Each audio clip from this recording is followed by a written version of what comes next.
Hello, everybody. Welcome to Relax with Animal Facts. I am Steph Wolf, and I'm here to learn some facts with you about our furry, scaly, or possibly slimy friends, all while relaxing and sometimes going a little bit off topic. So you'll hear me say some ums and you knows. I'm getting a lot better with it. If you guys have heard from the beginning of the podcast to now, we're about I think 6 or 7 episodes in. I'm getting a little bit more used to not using those crutches like the ums and the those sort of things, the things that I just did right now. So I want to thank you guys for tuning in today, all of you listeners, all around the world that want to learn about animal facts. So I just want to take a second. You guys can pat yourselves on the back because there's a lot of you guys out there that are new listeners and wanted to know something about animals. Okay, so any of you guys that are new to the show or not, welcome. So generally, this show is where I explore into a new animal with you guys, and I learn a lot. So I learn a lot of facts about different animals that I normally would not ever know anything about. With the exception of maybe a few that I've done some research maybe in the past. But the vast majority of animals that we're going to be learning here, I'm learning straight with you. So I Google a bunch of facts, take them, pull them from some different resources, and that's kind of how it works. So you can listen to the show a number of ways. You could use this maybe you are going to sleep and you just want something in the background. You want somebody just kind of talking with some neutral tones in the back.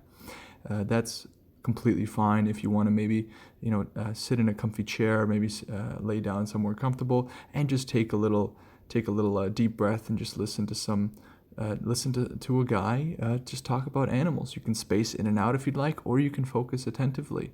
How you listen to this podcast is 100% up to you. Regardless, I welcome all of you guys here because we are talking about the majestic giraffe today, okay, the giraffe. So before we get into it, I'm just going to say where I got my facts from this time. So I got my facts from Discover Wildlife. That's a staple on the show here already. Discover Wildlife. I get a lot of stuff from them. And I got also some from DoSomething.org. So DoSomething.org had so many different references, some from National Geographic, some from other websites. So if you want to go more deeply into the facts, into some of those facts, DoSomething.org has some references that you can explore if you'd like. And if you find a particular animal that I'm talking about to be extremely interesting, don't stop yourself from being passionate. Okay, it's awesome for you to want to kind of maybe watch some nature documentaries, or look on YouTube for some stuff, or do your own research on an animal that strikes you, right? And that's what I want to other than being relaxing, maybe you have a passion for learning about animals, and I 100% encourage that. So today we're talking about the giraffe. So let's get into the show. So giraffes are the tallest animals on Earth. So this is kind of the main thing giraffes are known for. Whenever you see them at the zoo, right, you're always like, oh my gosh, these things are ginormous. They grow to be about 4 to 5 meters high. That's about, for you guys that go by feet, that's about 13 to 16 feet, okay, like 16.4 feet. And the tallest giraffe that was ever recorded was actually 5.9 meters. That is 19 feet, okay? That is an incredible number. That is about 2.5 of the tallest man in the world. So you take the tallest man in the world 2.5 times, and you'll get approximately the tallest giraffe. If you want to know who the tallest human is, I completely forgot where they were from. I think they could have been maybe 8'3" or something like that, or it was 7'3". No, 7'3". Does that sound right? Yeah, I think 8 foot. No, 8 foot is too much, right? At least I think. Okay, if you guys, you can do your own research on that if you'd like. 7 foot. Maybe I'm gonna take a wild guess here and say that the tallest man is 7'3". I feel like 8 feet is too much. But anyways, let's get more into those physical characteristics here. So giraffes, because they're so tall, also have a good amount of weight. So we have they're about 1,900 kilograms, which is approximately 4,200 pounds. So we covered the elephants, so African elephants, Asian elephants, I believe last episode. So if you guys didn't listen to that, I invite you to listen to that afterwards or another time. The elephants weighed much more than this. Not to say that this is in any way a small number. That's a lot, but elephants have much more density than giraffes do. When you look at their body as a whole, they have a lot more going on to allow them to have such a large weight. I think was it African elephants that were 6,000 pounds? I believe it was African elephants that were 6,000 pounds, so close to 6,000 kilograms, which makes over 12,000 pounds, which is ridiculous. So while they do compete with height-wise in terms of how large they are, the sheer density of giraffes is not that close to elephants, but they're still a very heavy animal, pretty hefty. And the species of giraffe, they actually, for a long time, I think that they only thought there was one species, but there is actually the northern giraffe, the southern giraffe, reticulated with the Maasai giraffe. I couldn't find too much more in terms of the species. To be honest, I did not know that I thought there was only one species of giraffe. I'd never heard of any different kind of species when I went to the zoo or anything like that. Maybe these are some recent discoveries, but I'm kind of interested. I'm going to look into that maybe after the show, seeing where. So I assume the northern giraffes are from the north, southern giraffe south, and Maasai giraffe. It wouldn't be a good guess where I think they're from. But one of the biggest plant pollinators is the giraffe, and this is due to their height. So they inadvertently transfer genetic material onto their muzzles of flowers from one tree or another. We're going to table this just for 1 second, this fact here, and we're going to go into the neck size there, okay, because I don't believe that it's covered in any of the facts here. So if you think about the giraffe's neck, okay, so if we think about why is the giraffe's neck that long, what is the evolutionary advantage to it? What is the point? My initial thought was that they have a long neck, so they can reach to really tall hanging fruit or leaves or whatnot, but that's actually not the case. I found out in university when I was studying at I think it was some sort of biological anthropology, something like that, that giraffes actually do not reach for high-hanging things too much. They actually will kind of go at eye level or not eye level, but they will actually kind of go down a little bit. So they don't often go for really high-hanging things. They'd rather just go for stuff that's a little bit easier to go for. So researchers were confused as to why they had these long necks when they weren't always kind of going, for high-hanging stuff. And it turns out that it's actually for interpersonal conflicts. So a lot of characteristics for giraffe, or not for giraffes, but for animals in general, especially males, will have characteristics for interpersonal conflicts to establish some form of hierarchy and see who gets the females and whatnot. So with giraffes, those necks are actually very long and very strong because they fight. That's how they fight between each other, between males. So evolution selected for necks that were longer and thicker to be able to withstand, the whipping of their head and their necks into the other giraffe. So this is why they are actually large, not specifically due to the fact that they like to go for high-hanging things. So that's a common misconception. I believe that is still the understanding of why they evolved to be this way, something that was very interesting to me. This was a really unintuitive thing for me. Not that it was that unintuitive that they would do that, but it was something that I didn't really think about. The first thing that came to my mind was, okay, it has a long neck, therefore it has to go, it evolved for this reason, for them to be able to reach higher. But that actually isn't the case. So maybe that was a cool fact for you. Maybe you already knew that.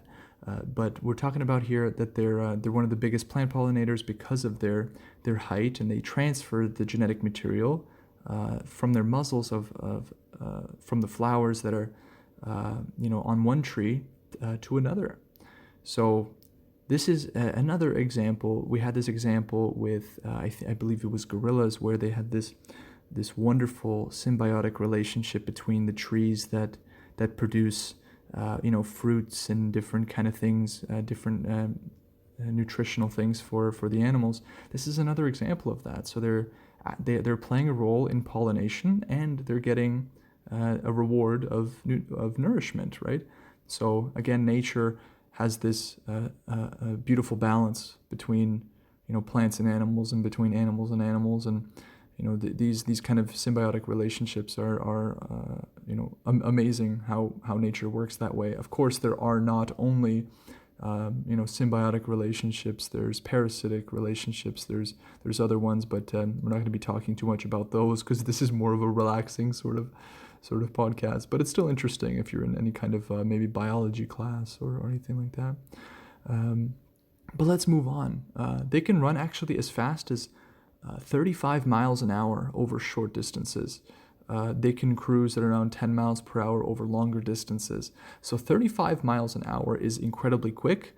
Of course, this is mainly due to their stride length. They have legs that are actually longer than the average person. So, it would make sense that, they run fast, because they can have these huge strides and, this huge arc or amplitude to their movement, and they can really get places quickly. 35 miles an hour is nothing to gawk at or nothing to laugh about. Those are fast giraffes, and for an animal that is like 4,200 pounds, over 4,000 pounds, moving at 35 miles an hour, that is very, very. That's a lot of giraffe there, if you ask me. And let's talk about something with their necks here for a second. So giraffes have only 7 vertebrae in their neck. Now, I say only because this is completely relative. For those of you that know some anatomy of the cervical spine and thoracic and and lumbar and sacrum, all that kind of stuff. The human beings actually have 7 cervical vertebrae, just like giraffes do. But if you look at how large a giraffe's neck is in comparison, you wonder kind of how that's possible. But it is possible, and they only have 7. I have no idea how many vertebrae they have in their thoracic or lumbar, or sacrum. I have no idea. But humans generally go. We have 7 in our cervical, we have 12 in our thoracic, and we have 5 in our lumbar. And those are compared to giraffes. I would think that they have more thoracic and more lumbar, but I could be wrong, because their cervical vertebrae, they only have 7, just like humans. So you could see a very cool similarity, one that I would not have guessed in a million years for sure. I'm just going to take a quick drink of my tea here. I'm actually drinking another kind of lemon balm tea with some sort of, I think, citrus aspect to it. I don't know. But lemon balm is a personal favorite of mine. Let's move on. So a giraffe only needs to drink once every few days, actually. Most of their water comes from the plants that they eat. So they eat plants that are full of that H2O that every kind of animal species on the planet needs to survive. And when they do drink water directly, like from a basin of some kind, they actually have to do this weird and awkward sort of shuffle and spread its front legs to reach the ground, to be able to get that head down to the water. So if you want to Google it, maybe when you have some spare time, you can kind of see how giraffes do this weird sort of dance to be able to drink water. I have not personally seen it myself, but I will definitely That is the first thing on my to-do list once I'm done recording the podcast is to search that up. So while giraffes spend most of their lives standing up, they even sleep and give birth standing up. So that's an interesting sort of thing with them. We've heard of some animals sleeping standing up. When I was younger, they would always say that cows would sleep standing up, and that was one of the kind of motivators to people that wanted to do something called cow tipping. Now, this was something that was not cool to me, but this was a thing to people because it was widely believed that cows slept standing up. I don't believe that is actually the case. I believe that was disproven. And if it was disproven, I always wonder how those things work. Who is the one to start that to begin with? That comes to mind. That thought comes to their mind, and how does it catch on? So something that is wrong. I don't know. I always find that sort of thing interesting. And let's talk about something that, to me, this is one of the things I thought about before, actually, is will a giraffe faint if it stands up too quickly? Now, the reason I thought this popped into my mind is because, with humans, sometimes if we have kind of the lower blood pressure, or even, it could have normal blood pressure, I'm sure everyone listening has had a head rush once in their life, right? Where you stand up too quickly when you've been lying down for a while, and you get this sort of spinny feeling, that it's your body kind of readjusting to the gravity that is acting upon it now. Not that gravity wasn't acting on you when you were lying down, but laying down is the easiest way that your body can transfer oxygen and move blood around. When you stand up, you have that force of gravity pulling everything down, so away from the head. And that is why you get, your body has to readjust to that gravity very quickly, and that's why you sometimes have a head rush.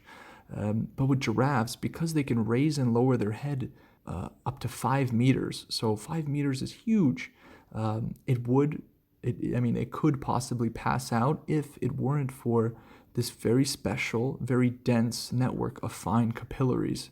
So capillaries are those super thin blood vessels that are responsible for a lot of gas exchange, so oxygen, obviously, and it cushions the brain against rapid changes in blood pressure. So that is an example of the giraffe adapting to its, or being perfectly adapted to its kind of height. There is having these dense network of capillaries. Humans have dense networks of networks of capillaries, just not like a giraffe does, because we don't raise our head 5 meters or drop it 5 meters very often or ever. And they actually also have adaptations to prevent sudden collapse, and that adaptation is having valves to stop the backflow of blood, and elastic walled vessels that dilate and constrict to manage blood flow. So humans have this almost kind of mechanism in terms of having valves and almost pumps, sort of. So if somebody stands completely still for half an hour, that can be actually pretty hard for our body, and they might actually feel lightheaded or even kind of have problems in that sense, because when you move, there are the same sort of valves that move blood throughout your body. They're like muscular, almost pumps that bring blood around your body or up from your legs. So standing still for a long time is not good. You should kind of move around with your legs a little bit, not stand completely still, because we have almost a similar mechanism. And NASA has actually done research on the blood vessels in giraffe legs to get inspiration for human spacesuits. I didn't research too much into this. It's a cool fact that NASA takes inspiration from animals. Whether this is 100% accurate, I can't tell you. I didn't do too deep research into that, but I think I will another time to figure that out. If anything, I could always say next podcast episode. The giraffe calf, so calf, just like how we had before, or yesterday's podcast, elephants is infants are also called calves. The giraffe has calves as well, and they stand up and walk after about an hour and within a week. So many animals have this amazing adaptability. I think horses are the same, where once they're born, there is not much time that they need to be able to get up, walk, and move around and whatnot. It's actually incredible how fast these animals can kind of come alive and be able to walk around and even sample their food, like sampling vegetation. The giraffe calf, within a week's time, or after about an hour. So that to me is incredible, because human beings, as you know, take months to be able to walk and to be, it's super interesting to me. A giraffe's spots are much like human fingerprints. So no two individuals have the exact same pattern. Now, when that's said, I don't know if that is 100% accurate, because we heard the same sort of thing with human fingerprints, but there have actually been cases of people having the same fingerprint. It's happened before. I don't know how many times. It's not likely, but it seems that there has to be a chance that a giraffe will have the same exact pattern as another giraffe at one point in time, at one point in history, but at least not in documented history apparently, which is interesting. So just like we have with the gorillas. If you didn't listen to the gorilla episode, go listen to it. I get passionate. I love gorillas. There was a fact that they have unique nose prints rather than fingerprints, and here we have giraffe spots acting as that same sort of defining characteristic, or that characteristic that allows you to figure out who's who, right? Both male and female giraffes have two distinct hair-covered horns called ossicones. I've heard those before. And male giraffes use their horns to sometimes fight with other animals. So the horns are an important aspect, and also, the neck. Obviously, the neck is the main one for interpersonal conflict between males, in groups or whenever. So that's how they fight. They use ossicones on those little bumps that they have that are actually called horns, or referred to as horns, and they use that to fight. I always wondered what those was, or what those were rather, not what those was. Too much talk of ossicones. Because when I saw a giraffe for the first time, or even as I got older and I started to kind of look at, when I learned about evolution and all these things, I looked at the horns and I was wondering, why does it have these two almost antenna-like or sort of a weird bumps on its head? But those are ossicones, hair-covered horns that are used for interpersonal conflict, and now I know that. This is something that I don't very much understand, which is that giraffes only need 5 to 30 minutes of sleep within a 24-hour period. Now, for those of you that are students or have been students in the past, I'm sure we've all felt like we've only had 30 minutes of sleep in a 24-hour period. But giraffes do this consistently. That's how they live, and they often achieve that by having quick naps that may only last a minute or two at a time. So that would be amazing if we only needed to sleep 5 to 30 minutes a day. You can just take a nap here and there, and then you can just get stuff done. I think that would be an incredible skill. I wonder if it kind of varies. I guess when they say only need 5 to 30 minutes of sleep, that's to allow for any kind of individual differences, just like humans, right? Just like humans, how we have some people that like to or generally need more sleep or need less sleep. Same goes for I think all animals. And while it was thought that giraffes didn't make any sounds, it's now known that that is false. Giraffes bellow, they snort, they even hiss or make flute-like sounds, like a low, as well as some low pitch beyond the range of human hearing, actually. So it's like almost like a dog whistle sort of thing, except low pitch in this case. So vocal, they're not really seen to be that vocal of animals, but they are capable of some vocal reverberation, what do you want to call it? The production of vocal noises there, we could say. Giraffes could theoretically swim. It would 99% of the time choose not to because it usually doesn't have to, but it would probably be pretty difficult. It would prove a very difficult task for giraffes. Also, in the gorilla episode, we talked about the gorilla's ability to swim. While a giraffe was thought that it could not swim, but that actually seemed to be a little bit untrue, according to the sources. That they could theoretically swim, but they wouldn't be very good at it, and there's not much reason for them to be swimming in the first place.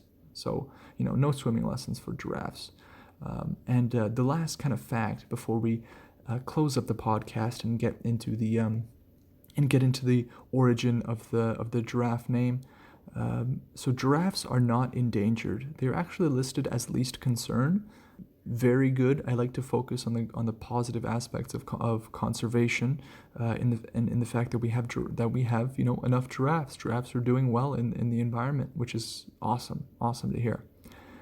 So for you new listeners out there, I always like to end the show with a kind of fact about maybe where the name originated, or where it comes from. Maybe there's a certain kind of story, and in this case, giraffes.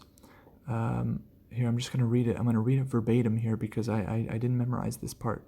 So, long-necked ruminant animal of Africa, 1590s, giraffa, if that's how they pronounce it, from Italian giraffa, so from Italian, also from Arabic zarafa, probably also from an African language. Earlier Middle English spellings varied widely, or wildly, they said here, depending on the foreign source, and included giraffe, that's Jarraf, Zeraf, and Gerfons. That sounds pretty German to me. It's spelled Gerfauntz. So that's an interesting one. The modern form of English word is attested by 1600 and is via the French giraffe, G-I-R-A-F-E, and replaced earlier camelopard. It's like camel leopard almost, from which the basis formed the name of the giraffe constellation, Camelopardalis. And that was among those added to the map 1590s by Flemish cartographer Petrus Plancius. That is a very rich kind of history. I would have been worried about sounding a little bit boring, but that's kind of what the podcast is about sometimes, about relaxing and going on sort of things like that. So there's a lot going on here with the giraffe, which is interesting. There's usually just one kind of origin. With the flamingo, it was flamenco. Actually, no, I'm not going to ruin anymore. Oh, oops. You got to listen to some of them to kind of hear that part. But thank you guys so much for tuning in. I very much appreciate it. There's more and more of you every day. And I would just like to welcome you to our animal family here, okay? I very much hope you enjoyed it. If you did enjoy it, make sure to follow the podcast. Share it with a friend who also wants to relax with some animal facts. And that's about it. You guys can download the episodes if you want. Maybe you're going somewhere and you won't have internet. You can always download the episodes, listen to them later, and whatnot. So thank you for including me in your learning experience. I learned a lot here with you today, and I look forward to seeing you guys next time with the next animal. Take care.